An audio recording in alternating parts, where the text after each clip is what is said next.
Assalamu alaikum, everyone. How are you today? I hope everyone is doing well. Um, first of all, I would like to thank STBA JIA for uh, this event, and I would also like the panelists. It's an honor for me to be for the faculty, Mr. Sujianto and Mr. Elsan. Thank you for joining us today.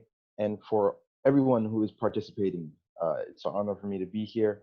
And inshallah, we can both learn something together today.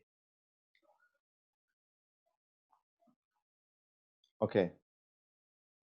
So, as you know, today we're going to be talking about speaking skills. Okay. And I've decided to create a small PowerPoint to express my thoughts and feelings about what I think is the best approach for applying your speaking skills. But before we go into that, I would like to give a short background about myself. I grew up in New Mexico, USA, and for the past few years, I've been living in Indonesia, and I've been motivating and teaching all around Jakarta uh, in companies, uh, schools, universities, even in kindergarten.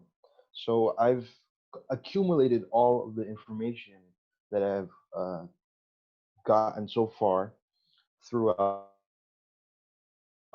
my career in the English language. And I figured out that there's four uh, main things that we need to work on when we're trying to apply our speaking skills. And before that, I would like to say a little bit about what my motivation was to start in the English world. First of all, I believe English is not a difficult language, but a language that is needed. It's not difficult, but it's underrated. It's uh, it's not it's not considered as something important, mainly in countries that don't speak English, which is something that is a very big misconception because without English in the year 2020, we are really behind. So, the first motivation that I would like you to have instilled in your mind right now before we start is that English is a skill that we all need.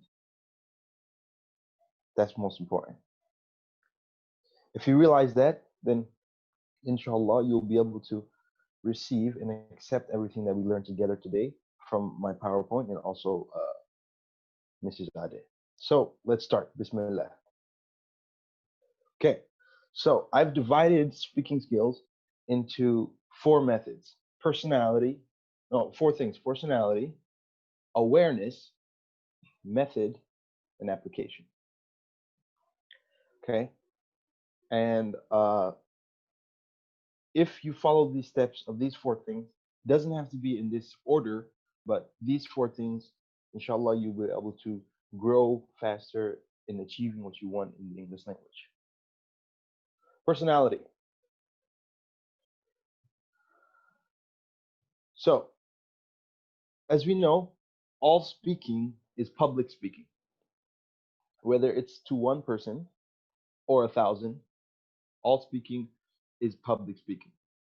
That is one of the quotes by Roger Love, who is a speaking guru, we could say. So, all speaking is public speaking, which means that you have to use the English language like you're speaking in public, either if you're talking to one person or 1,000 people, which means that do not change your mannerisms, You do not change the way you talk, whether you're talking to one or 1,000.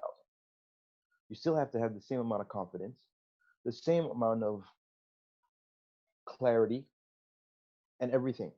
Okay? So when I'm talking to you right now, this is the same way I would be talking to 1,000 people.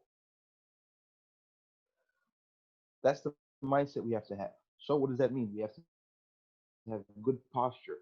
We have to be clear. We have to be to the point.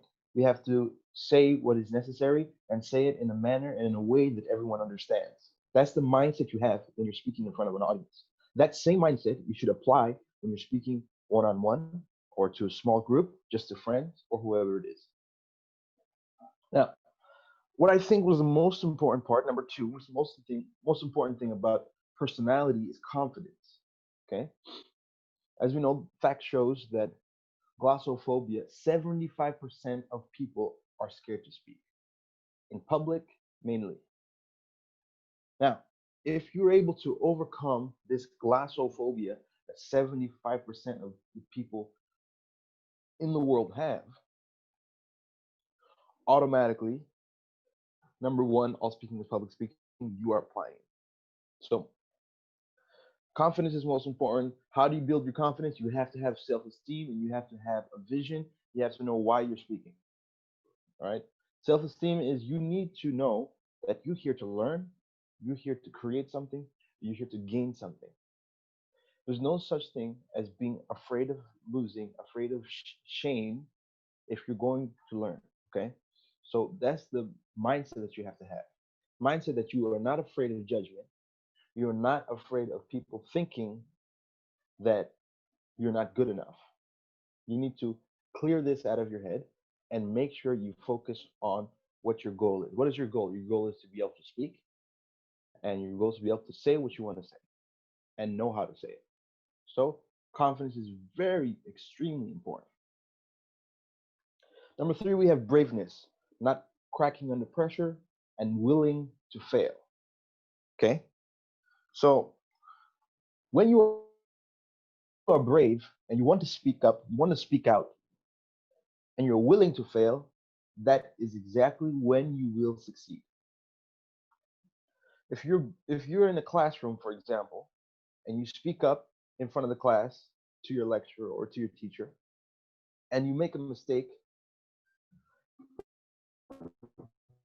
and your teacher corrects you, that means that you are on the road to success. Raise your hand. If you're not going to ask the questions, that means that you're going to stay where you are. So you choose. You want to go one step forward or stay where you are. You have to be willing to fail in anything, but most importantly in speaking. What is not cracking under pressure? A lot of times when you're learning a new language and someone starts speaking to you really fast, for example, I do this sometimes with my students just to see their reaction. We speak really fast, or we ask a question and you don't understand it, you don't understand the vocabulary, straight away you feel like it's the end of the world. Oh my God, I don't know what to say, I'm done. Now, we have to try and get out of that situation without panicking. That's why you should not crack under pressure. Okay, so if you hear someone talking really fast, you can really straightforward go to them and say, please, can you talk a little bit slower so I can understand you? If you don't understand something, I'm sorry, I don't understand the question. If you do not panic, you'll be able to overcome all of these fears that you have in your mind. Number four, willing to learn and willing to, you have to have a mindset that you want to expose yourself to English. You want to learn, right? Now, of course, in further along in our presentation, I'm going to tell you how to apply this. But the first thing you have to do is have a mindset that you want to do it because you have a motive. What is your motive of wanting to learn? That's the first thing you have to have, your motive, why you're doing it and why you want to do it. And then you expose yourself. Expose yourself. You already have your motive. Now you expose yourself. Expose yourself to everything that is based in English. Either it's a book, movies, speaking with friends, or speaking with a native, or anyone who's fluent in English. Next, which is I think another important thing, is creating an English environment. As we know, English environment is very important. If you have an environment where your friends are laughing at you or your friends are making fun of you for trying to learn English, then you're in the wrong environment. So that's why environment is very important. It can cloud your judgment if you have friends or you have people in your circle who are not supporting you. It will cloud your judgment on your skill, on your confidence. So your environment is very important. Now, one of the ways that you can create this environment is find a local club, find a local English club, and then also make English speaking friends, and also use English with your hobby. If your hobby is singing, you should sing English songs. You should read English lyrics. If your hobby is playing basketball, then maybe you should learn listen to tutorials in English, or learn from someone who can teach you about basketball in English, so you can still have your interest. If you like gaming, if you like motorcycles, if you like anything, if you like coffee, anything you like, you can learn it in English. That's a way you can motivate yourself to keep using English. And also, English clubs. Every, in my experience, everywhere I've been around the world, they always have an English club at in their local city, right? I'm sure right now, if you're in either Jakarta, you're in Bekasi, you're in Bandung, you're in Semarang, wherever you are right now, I am sure there's an English club. You just don't know where it is, or either you're already in there, which means you're on the right path. Next is habit. Make it a habit and don't think too much. So you have to make English a habit. If it's not something you do every single day, just like you brush your teeth, if it's not something you do every single day, just like you put on a t shirt in the morning, then it's not a habit. If you make it a habit, your whole process will be easier. So make English a habit. That is the most important thing. My older brother always says to me, habits make all the difference, which I think is perfect uh, for learning a language. Habits make all the difference. Okay, moving on. Now we have to have awareness. We're going to talk about awareness. So, what is being aware? Being aware is figuring out your flaws, okay? Figuring out what you need to work on.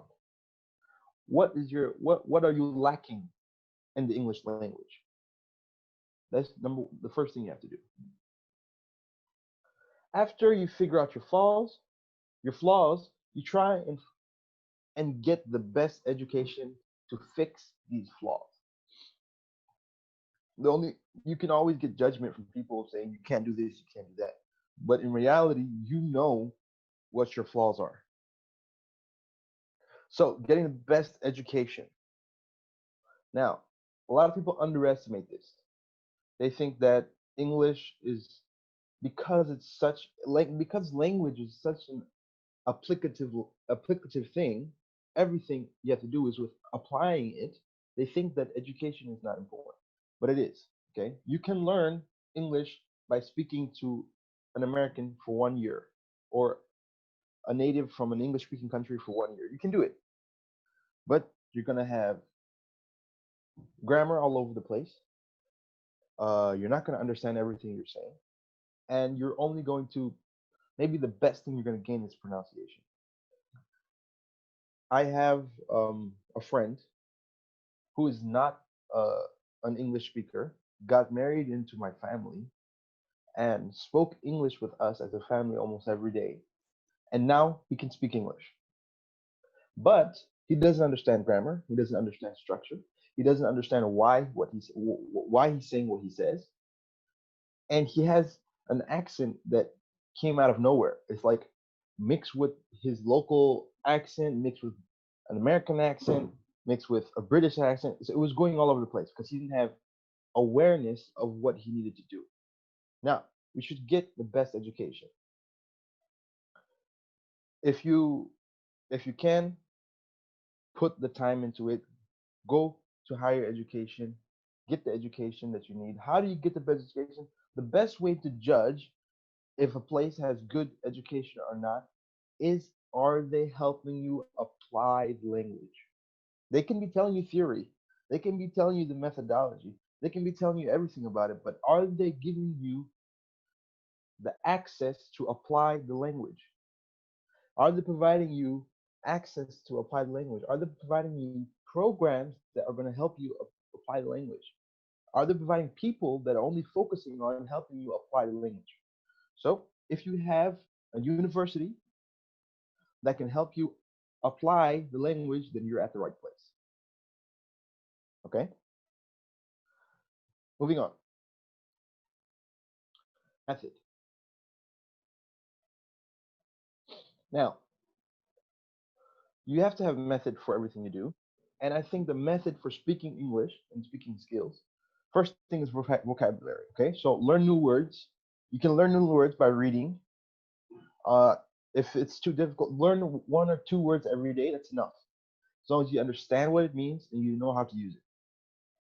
Right? So learn as much as vocabulary as possible. And if you don't want to actually literally go into a dictionary and learn, the easiest thing to do is to read. That's the fastest way, I think, to get you to be able to have new vocabulary. Grammar, learning by doing. Okay, so if we're talking about speaking skills, I do not focus on grammar that much, but I don't exclude it. So with all my students, that in my experience in the past is that I help them on the way. So if we're having class, and of course it's going to be a speaking class because that's what I do, and they make a grammar mistake, I correct them straight away, and then we continue on. Sometimes, in very rare instances, I do a lesson on grammar, but it's usually just small tips and tricks because I feel like if you want to learn grammar, you have to go to someone who has mastered the skill. And if you want to learn speaking, then you should learn grammar just by applying the language. So you can just learn it on the way, learn it while you're learning speaking. But it's still most very important. And lastly is your pronunciation. Okay? Your pronunciation is very important, one of the most important things. And the only way to be able to speak with proper pronunciation is repetition and exposure. Repeat what you hear and expose yourself to fluent English speakers with correct pronunciation. If you're listening to someone who does not have correct pronunciation, you're going to follow them. So make sure when you expose yourself to English, you're exposing yourself to people who have the proper pronunciation, and also you just keep repeating, you keep trying, you keep using it. Okay? So we have vocabulary, grammar, pronunciation, but all of it's focused to speaking. Okay? Those 3 things.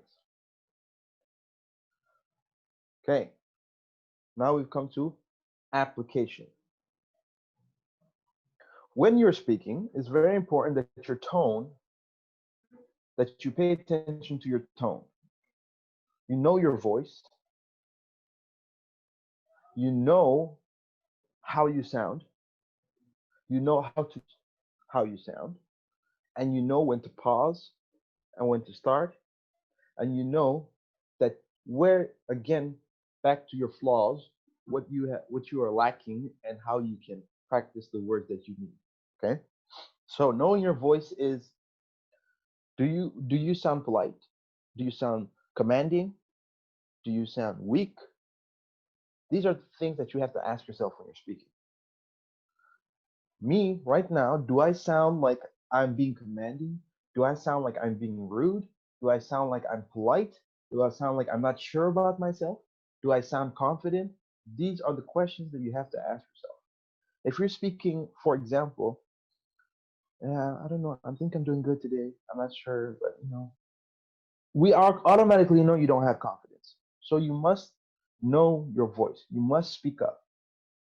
If you're speaking up and you're saying, "Hi, my name is Sajjaad. and I'm here today to learn English. That impression right there that you enforce onto whoever's listening is going to help you without you knowing it. So you must have confidence in your tone of voice. Also, speaking at a pace that everyone can understand. If you know that you are trying to learn English, do not speed, do not speak too slow, but pause at the right moment. And you need to pause. You cannot run through speaking. Sometimes when we read out loud, we do the same thing. If we're reading aloud and we just run through it, we don't even think about the punctuations. You don't think about the periods, you don't think about the commas, you don't think about the questions. You just keep going. Now, for speaking, it's the same thing. You have to know when your period is, when your comma is, when your question mark is, and you have to know how to apply it. You cannot just speed through everything. You have to speak at a pace that is understandable. And if you're learning English, you have to speak at a pace that gives an opportunity for the person listening to help and correct you. Now, also, how can you apply? Like I said it before, you should learn vocabulary.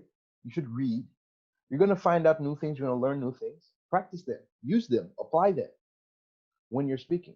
For example, if you learned a new word today, apply it straight away. Figure out ways to apply it straight away. That will help. Okay? Body language. So you have to have proper eye contact. Make sure you look at the person you're speaking to. Make sure you're using hand gestures and you have good posture. Eye contact is very important because it makes people feel like you appreciate them and you respect them. And it makes people feel like you know what you're saying. If we're talking about a speaking skill, this is a plus. Okay, if you're going to a job interview, if you're going to if you're going to speak to someone that you think is going to affect your life, you want them to look at you. You want them to appreciate you. So when you're looking at someone when they talk, when you're talking to someone and you're looking straight into their eyes, that means they're going to think automatically this person knows what they're saying, which will help you. Hand gestures, non-verbal language sometimes is easier and can help people understand you more than verbal. So, if you're using your hands how they should be used, then sometimes it can say something even louder than your words. If I was standing in front of you and I said, I'm watching you, but I pointed at my eye like this, it emphasizes that there's no way I cannot see what you're doing and there's no way you can hide, right? Now, if I just said, I'm watching you, you'd be like, yeah, okay. But if I said, I'm watching you, that's simple things like that. That was just a small example, but we can go deep into nonverbal expressions. And your posture, okay? Make sure you're not slouching. Make sure you're always standing straight, sitting straight. That will help as well. It will make you look like you're a very confident speaker. Reading and applying the language. Speak up, record yourself, and make phone calls. What is speaking up? Speaking up is just expressing how you feel to people that you want them to listen to. If you want to speak up, you don't have to do it only in class. You can do it in your group of in a circle with your friends. If you guys are hanging out at a cafe somewhere, raise your hand, say something loud. Say, "Hey guys, I want to tell a story." Practice this, okay? Push yourself to the limit. Push yourself to the limit where you know that you can gain something after that. Also, another way to try and help with your tone and help with your confidence is recording yourself. You have a phone, you always can go ahead and record what you're saying and listen back and see, okay, did I say that correctly? Does this sound confident? Does this sound correct? You always can do that at any time. That is the beauty of smartphones, right? Make phone calls, call your friends that can speak English, call natives, call anyone that can speak English, and try as much as you can to make phone calls. That's going to help you in being able to reply on the spot, and there's so many different benefits. Okay, now this is the most important. The most having fun. enjoying what you're doing, enjoying the process, right? So if you enjoy learning, then the process of learning the language will become at least 5 times faster. At least. If you like speaking English and you enjoy learning English, then you're going to be able to speak English way faster than anyone else who's learning English but they don't like it. Way faster. Because once your heart and your mind enjoys what you're doing, everything becomes not a challenge. Everything doesn't become an obstacle, but it becomes a challenge. It becomes a challenge that you enjoy.